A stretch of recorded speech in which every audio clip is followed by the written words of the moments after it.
Good morning. Into the great silence at the beginning. All together into the bath. The great silent bath at the beginning. Well, let's do a little bit of meditation to start. Go there first.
The temple bell receding into the silence.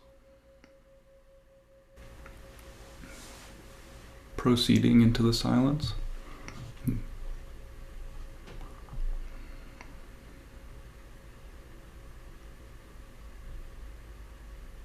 the entire universe arising out of that same silence.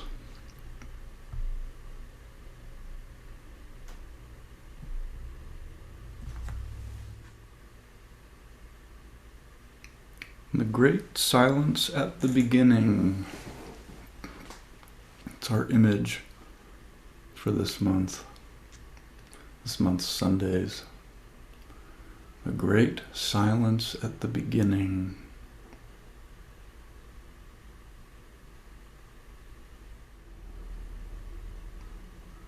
It's kind of fun to have in meditation. It's the answer to all questions. What's that sound outside? The great silence at the beginning. What should I do today? The great silence at the beginning.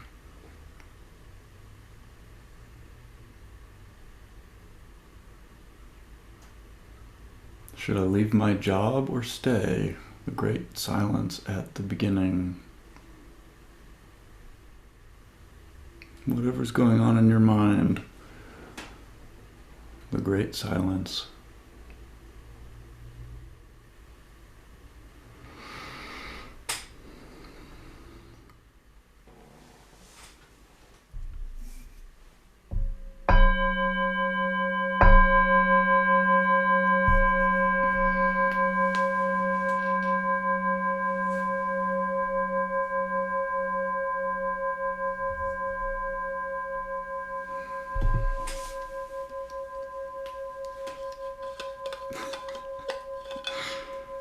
Putting on glasses, taking sips of things, moving around guitar building projects. I always like my first movements after meditation. I can feel the silence in each movement, reaching for the bottle of water, feeling the cold of the steel and the cold of the water. It's a kind of an interesting thing that I think, like, I keep getting drawn back to meditation because I get something. I get something. Why do I do anything? Because I get something. It was an interesting thing about, well, why do I sit? Well, I sit because I sit. It's because, I sit because I sit. But there is a thing, it's a kind of it's almost a simultaneous remembering and forgetting, I think, that happens when I meditate. And I do notice it's not something that I can do under my own power. There's not really any willpower involved or any clever thinking or excellent meditation techniques. Medication techniques don't help either.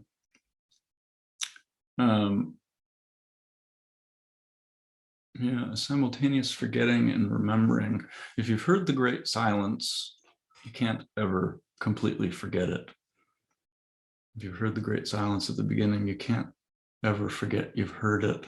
You might forget for short periods of time. And meditation is one of those ways of remembering it for me, I think. And specifically remembering that it's always here. It's always accessible. It's easy to start thinking that I need to change something in order to get there. I need to get my toddler to stop being so crazy. I need to, whatever, get my neighbor to stop, blasting music so loud. I need to get myself to stop being so critical of everyone else or whatever it is. So there's that. That's that old thing where somebody said to a teacher, I'm reaching for the light, please help me. And the teacher said, forget about the light, give me the reaching. So there's that interesting thing about anything that I do to try to, if I'm trying to exit the moment, flee the moment, we become refugees of the moment, right? If I can just get to this better, safer, happier moment that has more of whatever it is I think I need, then I can get a hold of this great silence. I can find refuge. That's what refuge is about too. We do the refuge thing and you take vows and you get a rakusu. But really that moment of just noticing, I think, is all of it. And you'll notice that the noticing happens whether you're making it happen or you think you're making it happen or not. Actually, the noticing happens before you notice that you're noticing. So that's kind of a fun thing too. That's the thing about how meditation does itself. There's one way of saying it where if you notice that your mind has wandered, bring it back. But I don't know, by the time I've noticed that my mind has wandered and my mind has been brought back, I haven't even come into being yet. The mind just brings itself back in a way. So that's kind of a nice thing. You can rely on that in your meditation. You don't have to put much effort into it. You might notice it even works outside your meditation when you're doing the dishes or wrangling your toddler or doing your taxes. Don't forget tax season's coming up. So it's there too, the great silence, the beginning. And where is the beginning, or when is the beginning? How do I get to it? And I mean, if you've been around Zen for very long, you probably already know it's probably right here. So that's a nice little thing to keep in your back pocket. If I'm looking for the silence, it might already be here. It might be in the looking itself. Yeah. So this morning I was, we'll go back to the beginning, I guess. Leading up to this talk, I notice this is something I talk about a lot in talks, but I'm just like endlessly fascinated by it. Like there's some little like notification that kept popping up in my mind about, okay, your talk is on Sunday, you should probably start preparing for that. And I'd kind of look at it and go, think about, well, what should I be doing to prepare? And then that little notification said, well, you should probably like read some books or listen to some other teachers or do extra meditation or at least pick a koan or something. You should probably prepare in some way, get more serious, start being more worried. And I just kind of couldn't get on board with that. It would pop up and I'd go, yeah, that seems like a pretty good idea. And then I'd almost instantaneously forget about it and just go back to what I was doing. And it happened about once a day. And sometimes like the voice gets louder as I get closer to a talk or if we're doing a retreat or something like that. And this time it didn't really get louder. It kept popping up. And This morning I woke up and I thought, okay, I should probably start feeling a little bit nervous now, or trying to like find the silence somewhere. I just kind of couldn't get on board with it. And so I took my son to Walmart, which is not an activity typically where I find the silence at the beginning. I thought, well, shit, he needs to get out of the house, and we need diapers and deli turkey, and so we'll go to Walmart. And it was kind of a great practice. To notice all the times that a world of pain started to make itself in my mind.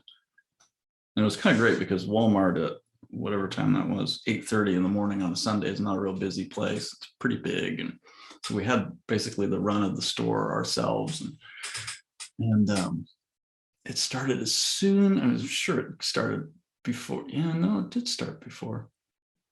We left the house and we were walking out to the car. And before we got into the car, he wanted to kick this big pile of snow with his snow boots. He loves doing that. And I noticed myself like just a little bit of tension starting to enter my body. Come on. I think I said, come on, buddy, let's go. And then the more he kicked the snow, the more, come on, it starts to enter my body. And then at some point I just went, oh, well, wait a minute. There wasn't even a thought to it. And there wasn't the great silence at the beginning. There was just the being there in the of it. And something opened. And I just thought, well, the point of us leaving is so that he can get out and run around, right? Like, so what he's doing it, he's having a good time.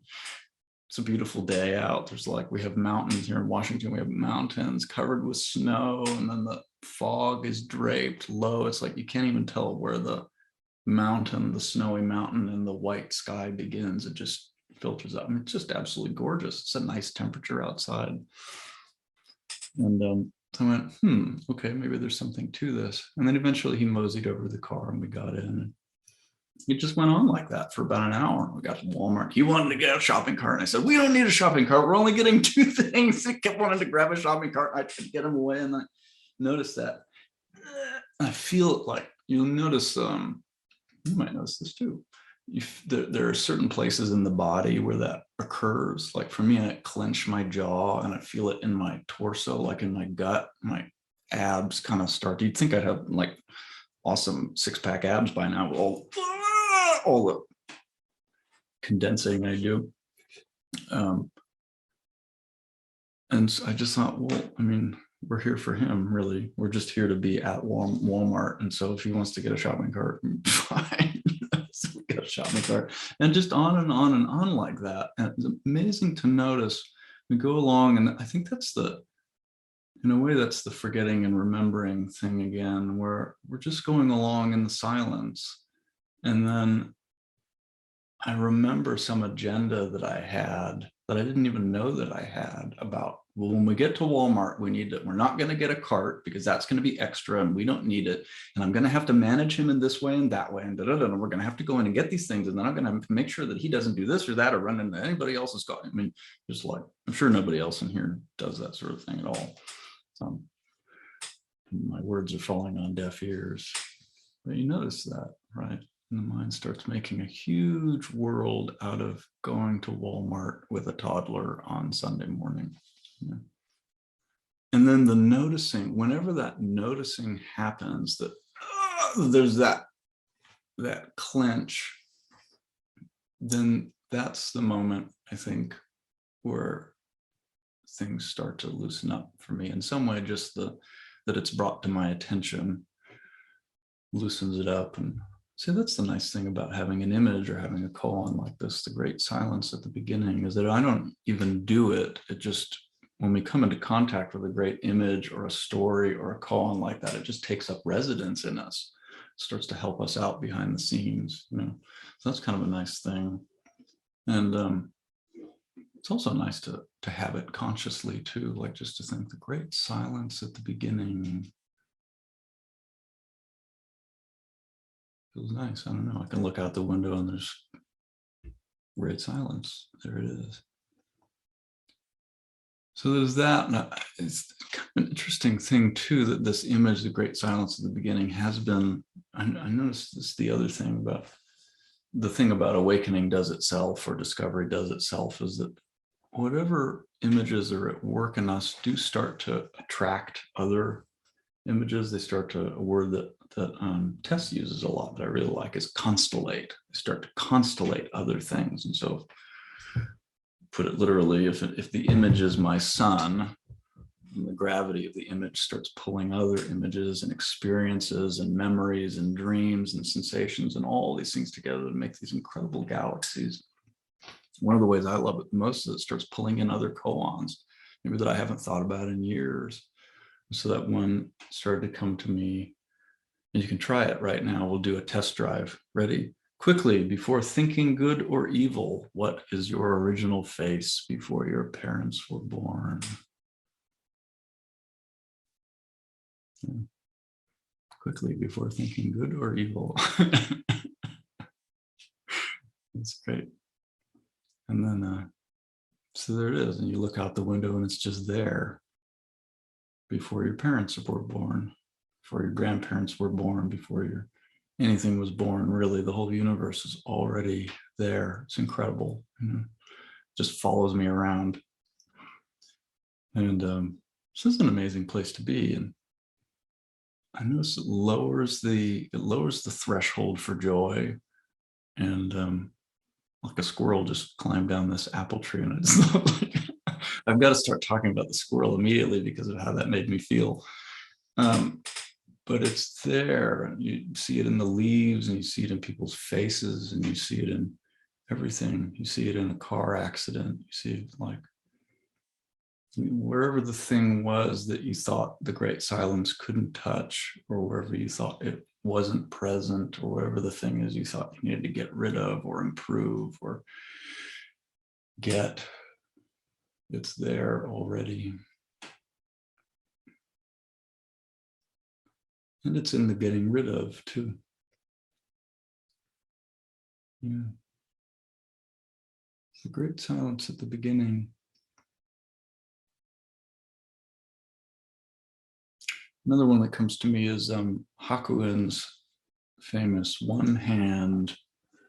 It's phrased and translated lots of different ways, but you know the sound that two hands make when they clap together? What is the sound of one hand? What is the sound of the one hand?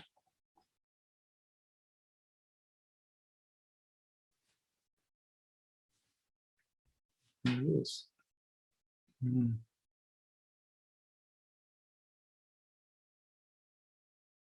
In that way, in the silence, that life is just always presenting itself, to giving itself to us.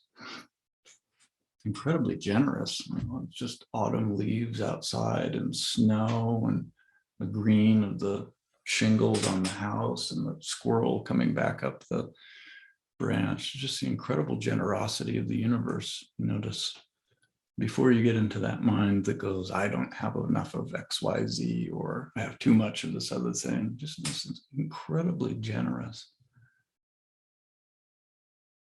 And if you're here today, right now, you have experienced that.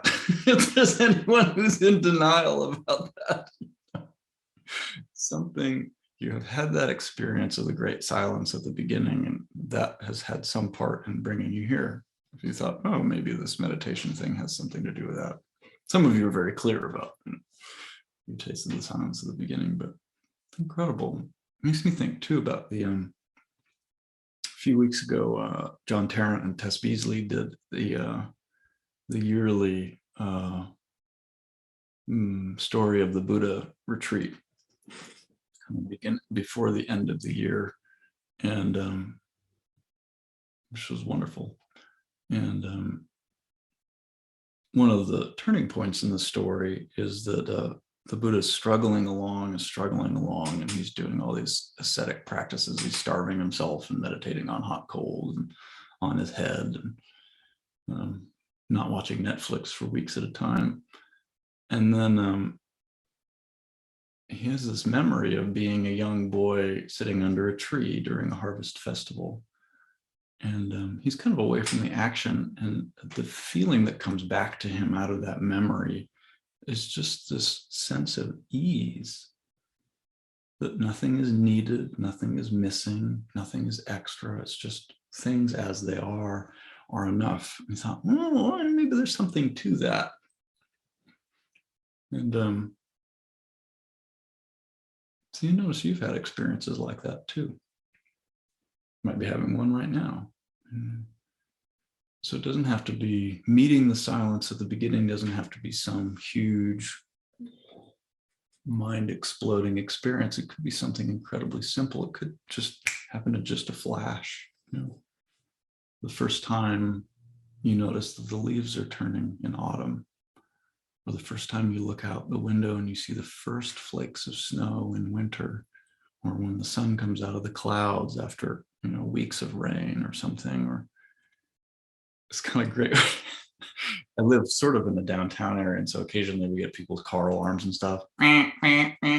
And before I have the idea that, oh God, this person should, who's doing that? Is somebody trying to steal a car? I wish they'd get rid of those things in cars, blah, blah, blah. Before all that happens, the first, it's there, right? The great silence at the beginning is in the first honk of the car alarm. It's actually in all of the honks, but then I get all worked up and start covering it up with things.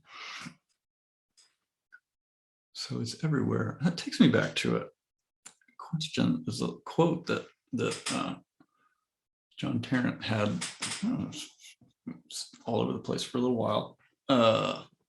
Something like, if awakening could come from any direction at all,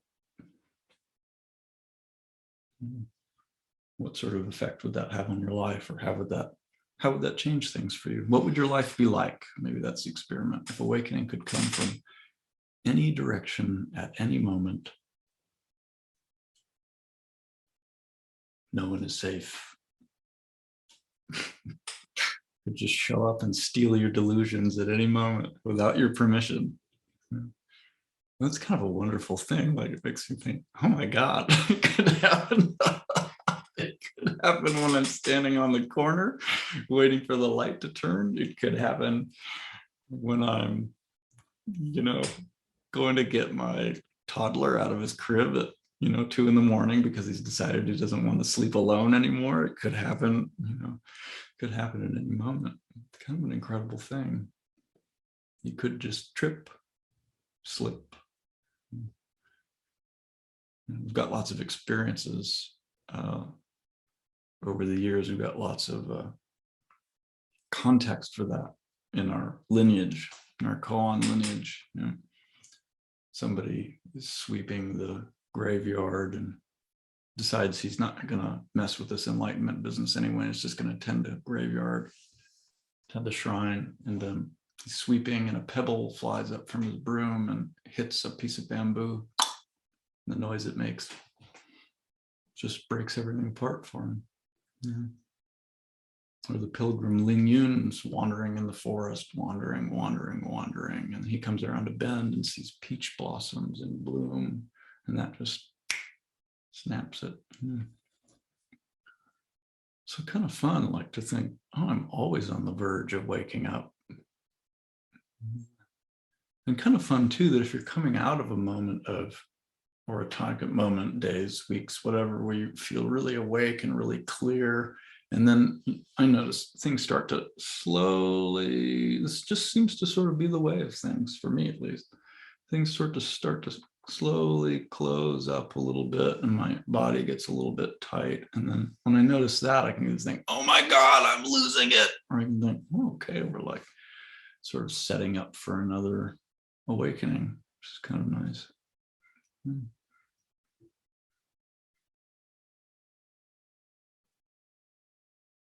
Great silence at the beginning. So stop for just a moment and sit with that image, the great silence at the beginning. See if you can hear it.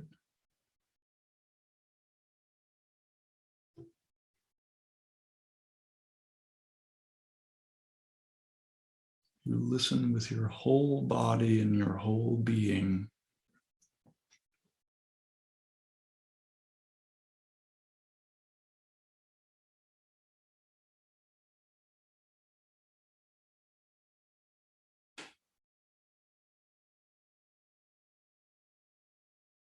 That's it. You've done it. That's the great silence appearing to you. That wasn't so hard, right?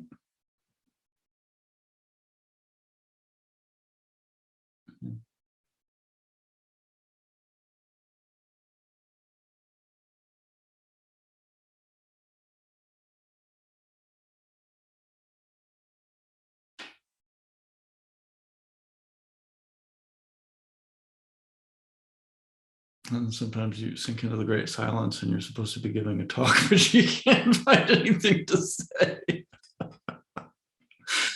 Because it's like, it just keeps coming back to it's here, it's here, it's here, it's here, it's here, it's here. What else is there to say about that? You know, what else is there to say? Let me see if there's more to say.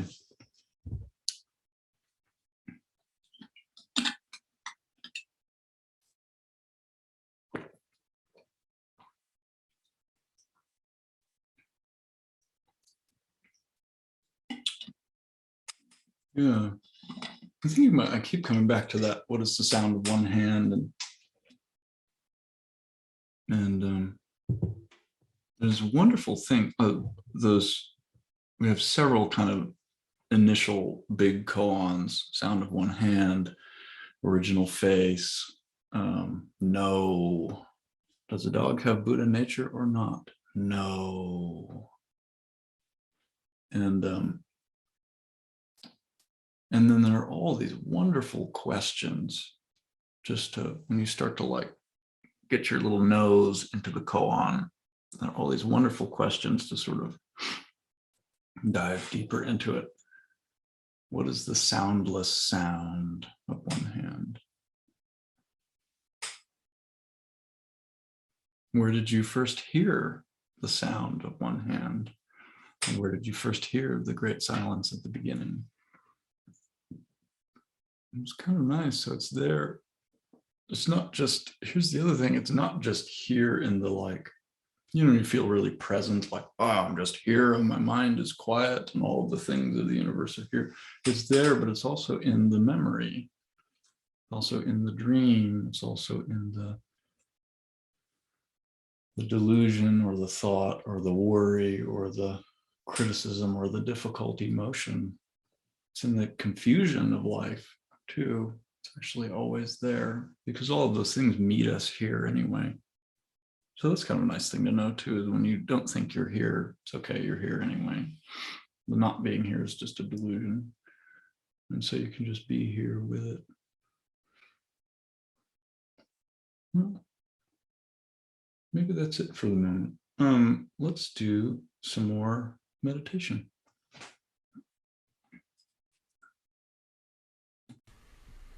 We'll listen to the soundless sound together.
Quickly, before thinking good or evil, what is your original face before your parents were born?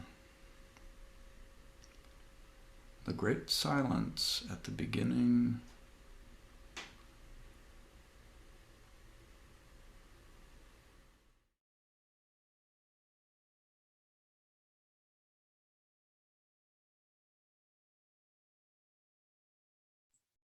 You can notice if your mind has opinions about what the great silence is or isn't.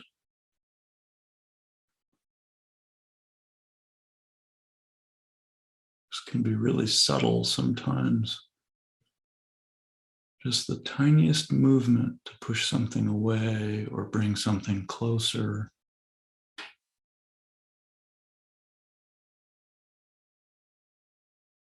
And just to notice that the great silence is in that too.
Resting in the great silence at the beginning.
I was just thinking while we were meditating, it came to me some qualities of the silence at the beginning, and one of the interesting ones is that it cannot be tarnished. It cannot be marred. It can't be destroyed. It can't be. It doesn't. It's not. It's not susceptible to those kinds of things. One thing that can happen that I have a lot of experience with this part is that it can be obscured. I think that's part of the forgetting and the remembering thing for me. I can forget about the great silence, become preoccupied with other things, and that's okay. It's in that too. Also can't be taken away, can't be given or taken. So if you think maybe you're going to get it from someone, or that you're going to give it to somebody else, well, if you have it, it's yours. That's the thing, right? It's kind of nice to talk about it without thinking that I can give it to you or something. That's like a whole thing about, well, I'm a teacher and I'm going to get people enlightened or something. Like, that's where the trouble begins, really, that I think that there's a me who thinks it has something that other people don't have. And that's the other thing, you've always had it. It's always had you. It's always, what is it, Yanto says, don't you know the family treasure doesn't come in through the gate?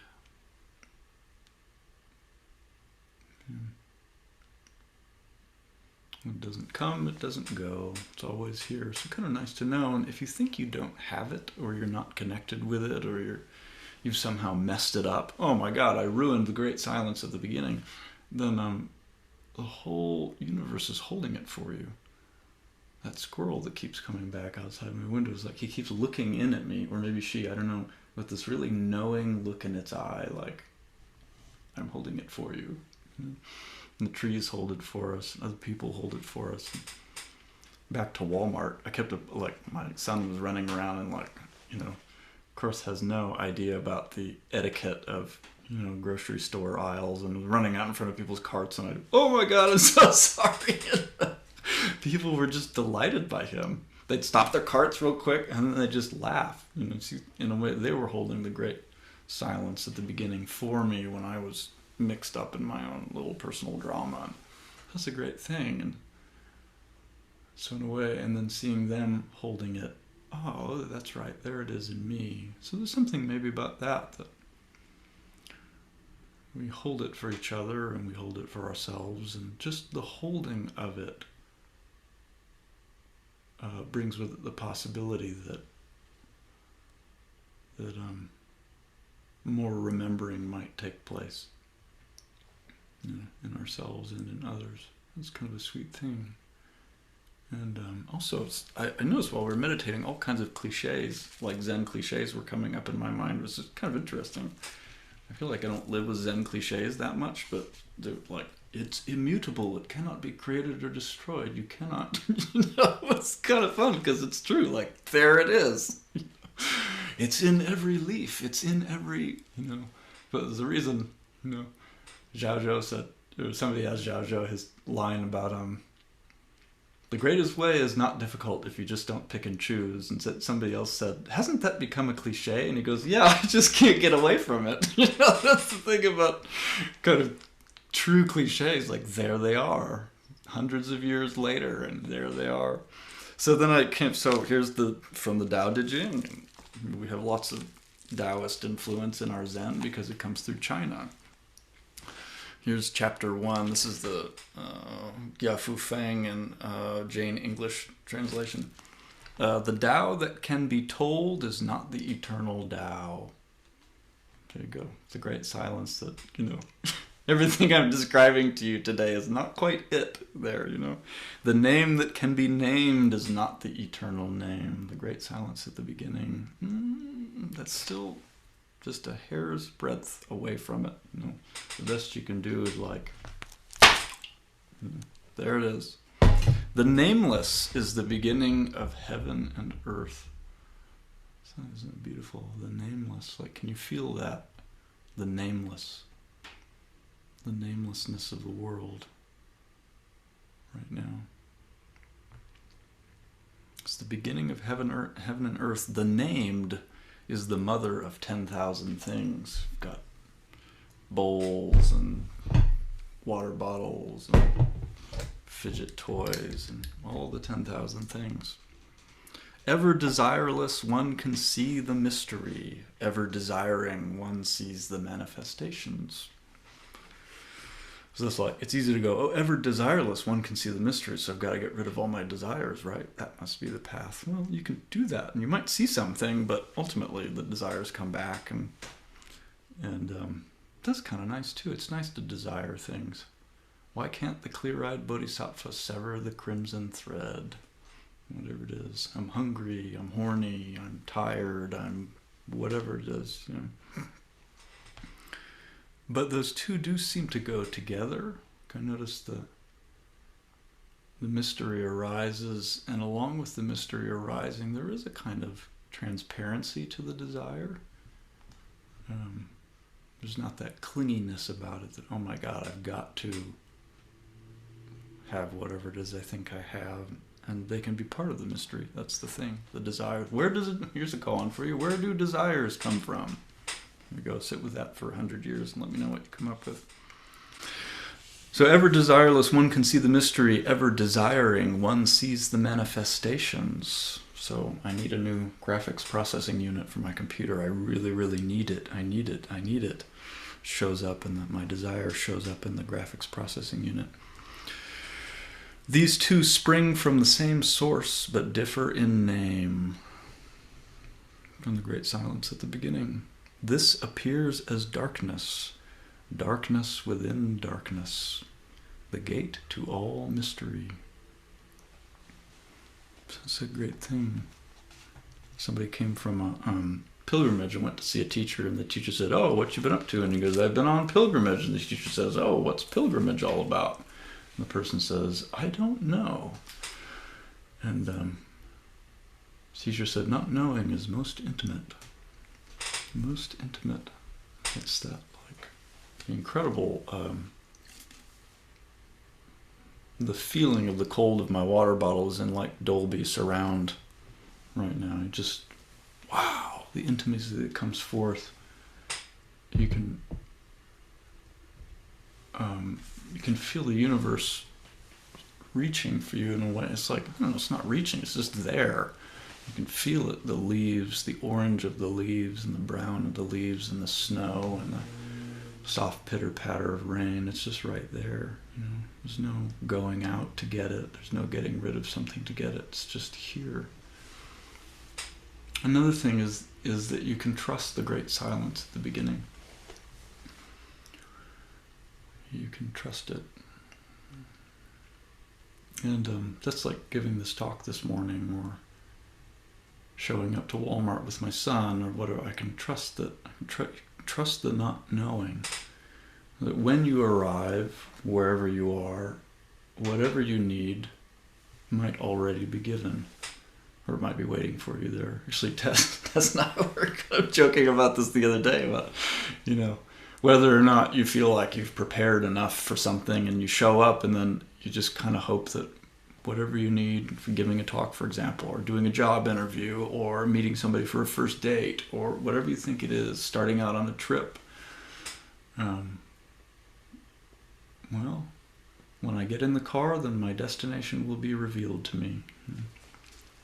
Or maybe not yet. Maybe I need to start driving first. But so it's an amazing thing to really see how much we're just stepping into emptiness all the time. All the time. And I might have some agenda, like it could be something incredibly simple. After this talk, I'm going to walk out of my office and down the path and into the house and get myself a snack. But just the mystery arises even out of the most simple thing, right? Out of the crunch of the snow under my shoes, out of the first blast of cold air when I open the door, to the sounds that are happening in the house when I arrive there, just the liveliness of life. It's always blooming out of that silence, I suppose. The silence underneath my thoughts and my opinions and my agendas, and blooms right through them. Right through them and out of them. So that's the thing about, you can trust it to, and if you can trust the silence at the beginning, then you might be able to trust when you're confused and you're deluded and you're anxious and whatever it is, that it's okay. The great silence has you.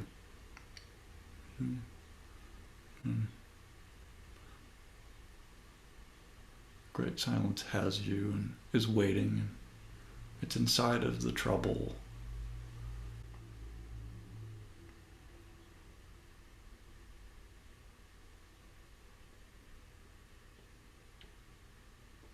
Oh, cool. I think I'd like to hear from some other people if they have anything to say. Tess Beasley and Allison Atwill are my co-conspirators in this, and so I'd love to see. Allison, do you have anything you want to say, add? Sure. Let me check my sound. There we go. A couple days ago, I was in a doctor's office, and it was one of those examining rooms where you go in and the assistant comes in, and then she tells me a few things, and she left me with a pair of paper shorts to change into. And she leaves, she closes the door, and there's a kind of silence that experience in some place like that. It's like the whole world has fallen away and time has stopped. And I was going in to get an injection in my hip, and so I put on these shorts, and they're paper with this sort of elastic waist, and I had dressed up to go see my orthopedic surgeon. I don't know why. I don't know why I'd really dress up to see the surgeon. I'm just going to be wearing these shorts anyway. So I had on this very elegant black linen shirt, and I had on pearl and sapphire earrings, and a beautiful pearl necklace, and then these blue paper shorts, and COVID mask. And I looked around the room. First of all, I see myself in the full-length mirror. I'm there in the waiting room, and it would be a moment when there would be an opportunity for disapproval of my situation or myself, and it just seemed so like I was just really interested in what was going to happen next, what was happening now. And I looked over at the counter, and there are these two laid out on a paper towel, there's two huge needles, one huge needle and one sort of medium huge needle. And they were just thus, they were silently laying there. There was like some kind of I don't know, friendly companions. So nothing yet had disturbed the silence. And then I looked over, and there was a trash can where they'd throw all the paper and things. And it was late in the day, so it was kind of full, but it was over full, and things were starting to spill out of it. And right there I was caught. And I started to feel like you were saying, Jesse, where suddenly everything starts to get constricted, and I could feel myself pull back into a very small space and feel afraid. How could I trust this medical office if they were so disorganized that they would have trash coming out of and then I see that this is happening in my mind, and then the silence appears again, and then I'm not afraid all of a sudden. And there's the trash, there's the needles, there's the blue shorts, the silence at the beginning of the world. That's the report from here. That's beautiful. Thank you. Tess, do you want to?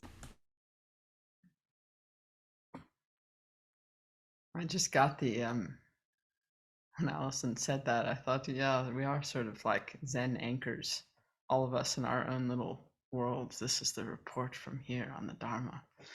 The thing that kept coming to mind as we were sitting was this line at the end of the session dedication that says, "A kindness older than pain."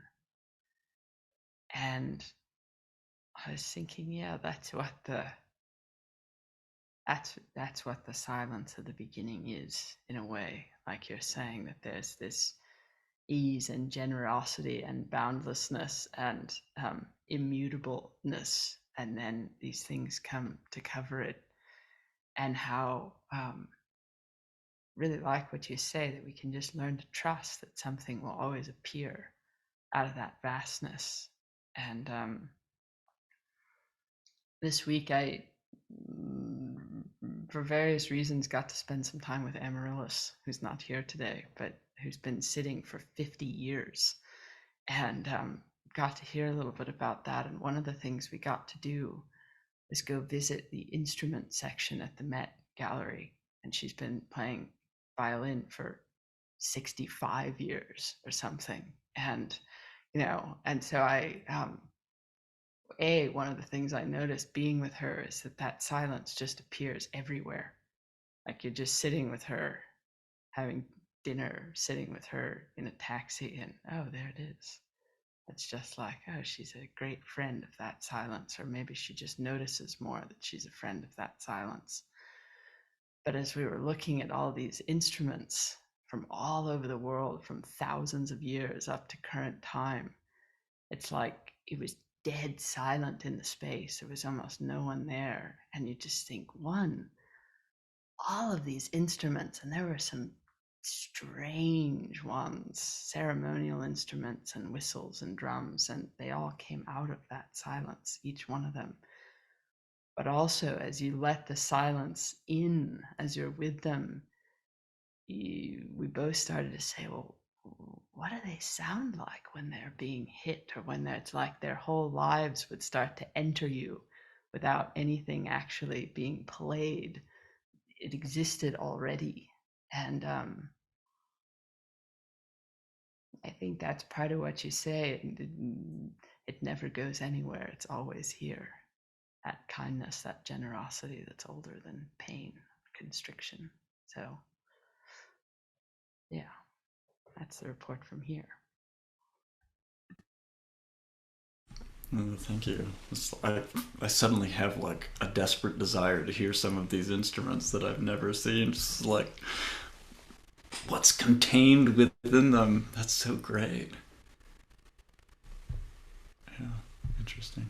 Thank you. That's beautiful. And great. Yeah. Too bad Amaryllis isn't here today. She's having a Wi-Fi problem, but that's kind of a beautiful tribute to her and the way that she's lived her life in dedication to the silence and the music. Yeah. Can I say one more thing about that? Actually, just Yeah, to think of it, she said this great thing. Since we're tributing her, which I'm a fan of at the moment, she said a long time ago when she first got into Zen and she was playing her violin, she realized at some point that she wanted to hear without her thoughts getting in the way, and that meditation was the thing that would somehow allow her to really hear without any of that muffling or distortion or whatever, which I think is exactly what you're talking about. But you can also just kind of feel that in her in music. So that's it. Yeah, that's great. It reminds me of an early retreat, and I still don't have any idea what I was doing, but I kept going to retreats. I went down to see the teacher one time, and I don't remember what we were talking about, but he pointed out the window. This was at St. Dorothy's Rest, and so just gorgeous redwoods, and he points across the valley, kind of, and says, "Where are those trees?" And without thinking, I just said, "They're in my body." Or they're inside me, or something like that. And it was interesting because I remember, and he kind of nodded and said, "Yeah, that's interesting," or something like that. And looking back on that, I went, "Oh, I didn't even think anything of that." And it wasn't much longer until I had any sense that that was any kind of interesting experience. It was before the thought, "Oh, they're inside my body," just like there's no distance between me and the apple tree leaves, or the sound of the violin, or the little bit of cold on my fingers. Yeah. Nice. Corey Hitchcock, do you want to say anything? Oh, thanks, Jesse. This is pretty wonderful. I liked what you said about the silence is always blooming everywhere. And yesterday, my basement studio flooded, and in the midst of dealing with that, I just kept looking at how beautiful the edge of the water was as it crept further and further on the cement floor. Just that. Anyway, thank you. Yeah, nice. That's a beautiful illustration of like, wait, aren't I supposed to be like inordinately distressed about this or something? And you might get distressed, but then, oh yeah, the water. That's beautiful. I love that. Yeah. Nice. Jan Bro, you want to say anything?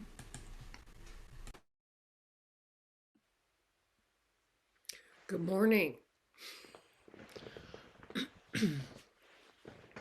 Really enjoyed just listening to my breath, feeling the breath, listening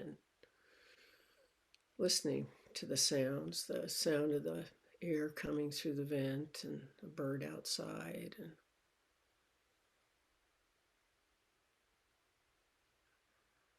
the feeling of my grief. My sister's memorial yesterday. So And that sound.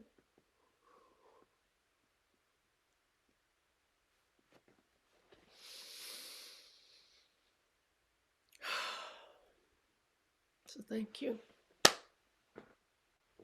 It's good to be here. It's good to be here with this family.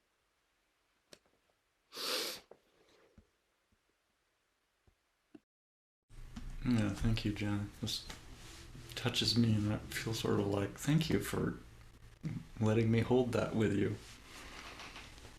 Yeah.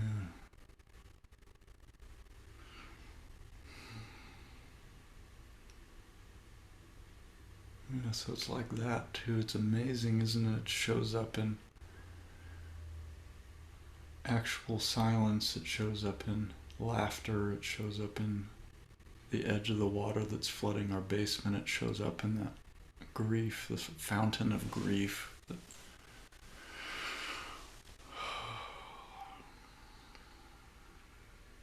remarkable thing. The formless form comes into form. Universe playing itself out through us. What a fucking thing, huh?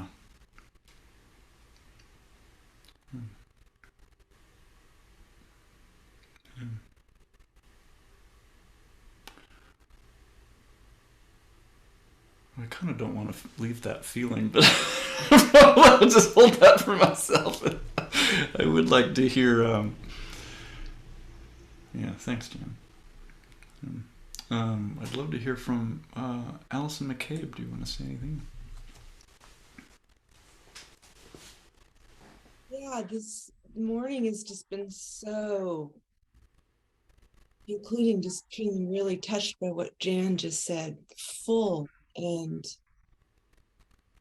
when you first asked us to see, to experience that great silence, it had a fullness. It kept changing. So it was warm and full, and then my back was bothering me, and I kept seeing the tightening, and then, oh, it's quiet and steady and persistent.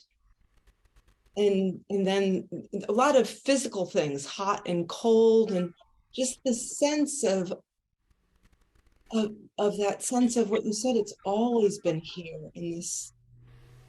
I mean, yeah, there's a way that I've known that it's got a vastness, and I just felt like I've been just soaking in it. It's been wonderful. Thank you. Yeah, that's great. Thank you. You remind me of a good point, which is that thing about it's a kind of fundamental to our practice, I think, which is that wherever you think the silence is not, you can go in there. You can enter there. And so it's kind of you can play with that as a way of navigating if you feel lost or you feel cut off from something or you feel great, some ill feeling or back pain, which is something that apparently my body is quite fond of producing as well. Then what would it be like to turn toward that, to go into that, and you don't even have to have, like, I notice it kind of mucks things up if you have an agenda, or mucks things up if I have an agenda about, well, I know, I'm going to turn into my back pain and then it's going to stop hurting. I know, I'll have it. That's like having an agenda about the great silence. But if you do turn into the pain or turn into the difficulty, I think you'll find it's also there. And that was Dong Shan's thing about, you say cold and heat, it's kind of great, brings up that. Somebody asked Dong Shan, when cold and heat visit us, how can we avoid them? He said, why not go to the place where there is no cold or heat? Where is that? When the heat comes, let the heat burn you. When the cold comes, let the cold freeze you. Let it come, turn into it. That's the kind of an alchemical bit of our practice as well. So whatever the thing is that here might be the necessary process for awakening. If you're burning, you might need to burn. That's why you're burning. even if you don't need to burn, you are burning, so you might as well be there. Maybe freezing is necessary, or if you feel like you're stuck, maybe that's not something that is wrong. That might be the piece of the path that you're in, that the silence is doing through you. I think that's probably pretty good. The wonderful Jordan McConnell, who's like doing full duty as our house band all on his own today, is and thank you very much, Jordan's beautiful playing earlier as usual. Don't get a big head, I know you won't. Would you take us away with the 4 vows?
Yeah, thank you.